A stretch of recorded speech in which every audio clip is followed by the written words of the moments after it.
ಬಂಧಿಸಿ ಕೊಲೆಗಟ್ಟಕರನ್ನು ಬಂಧಿಸಿ ಶೂಟ್ ಮಾಡ್ಬಿಟ್ಟು ಆಗ್ತೀನಿ ನಾನು. ಸರ್ಕಾರಕ್ಕೆ ಕಾಂಗ್ರೆಸ್ ಸರ್ಕಾರಕ್ಕೆ ಭಾರತ್ ಮಾತಾ ಕಿ ಜೈ, ಭಾರತ್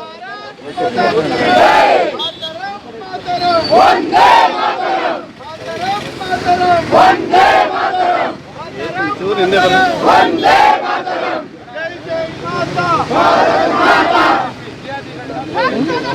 ಬಂಧಿಸಿ ಬಂಧಿಸಿ ಬಂಧಿಸಿ ಬಂಧಿಸಿ ಸುರೇಶ್ ಭಾಯ್ ಅಣ್ಣ ತೆಗೆದ್ಬಿಡ್ರಿ, ಅವ್ರು ದೊಡ್ಡದೈತೆ ಹಿಡ್ಕೋತಾರೆ ಅಣ್ಣ, ತೆಗೆದ್ಬಿಡಿ.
ಬರೋದು ಗ್ಯಾರಂಟಿ ಆದ್ರೆ ಇರೋಣ, ಇಲ್ಲ ಸುಮ್ಮನೆ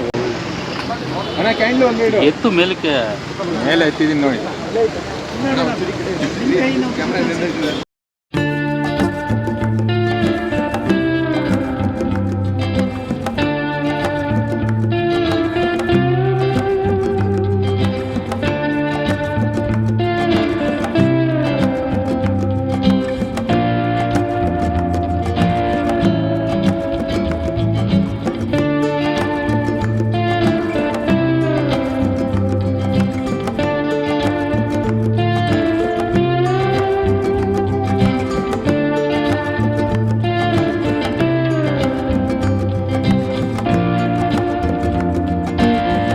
ನಿಯೋಜಿತವಾಗಿ ಕೊಲೆ ಮಾಡಿದ್ದಾರೆ.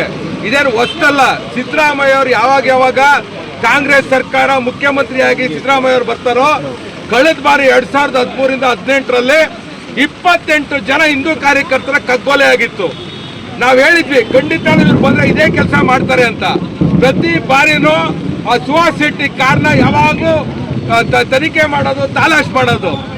ಆದ್ರೆ ಆ ವಿರೋಧಿಗಳು ಪೋಸ್ಟ್ ಹಾಕಿದ್ರು, ನಿಂದು ಇದೇ ದಿನ ನಾವು ಸಾಯಿಸ್ತೀವಿ, ನಿನ್ ಶ್ರದ್ಧಾಂಜಲಿ ಅರ್ಪಿಸ್ತೀವಿ ಅಂತ ಆಗ್ತಂತ ವ್ಯಕ್ತಿಗಳನ್ನ ಯಾರನ್ನೂ ಅರೆಸ್ಟ್ ಮಾಡಲಿಲ್ಲ, ಪ್ರಿವೆಂಟಿವ್ ಕಸ್ಟಡಿಗೆ ತಗೊಳ್ಳಿಲ್ಲ. ಅವ್ರು ಯಾರಂತ ಗೊತ್ತಿದ್ರು ಏನೋ ಮಾಡದೆ ಇವತ್ತು ನಮ್ಮ ಹಿಂದೂ ಕಾರ್ಯಕರ್ತನ ಕಳ್ಕೊಂಡಿದೀವಿ. ಇದು ಮುಂದಿನ ದಿನಗಳಲ್ಲಿ ಹಿಂಗೆ ನಡೆಯುತ್ತೆ ಅಂತ ನಮಗೆ ಗೊತ್ತು. ಆದ್ರಿಂದ ಇವತ್ತು ಸಾಂಕೇತಿಕವಾಗಿ ಒಂದು ಸಣ್ಣ ಹೋರಾಟ ಇಲ್ಲಿ ಮಾಡಿದೀವಿ.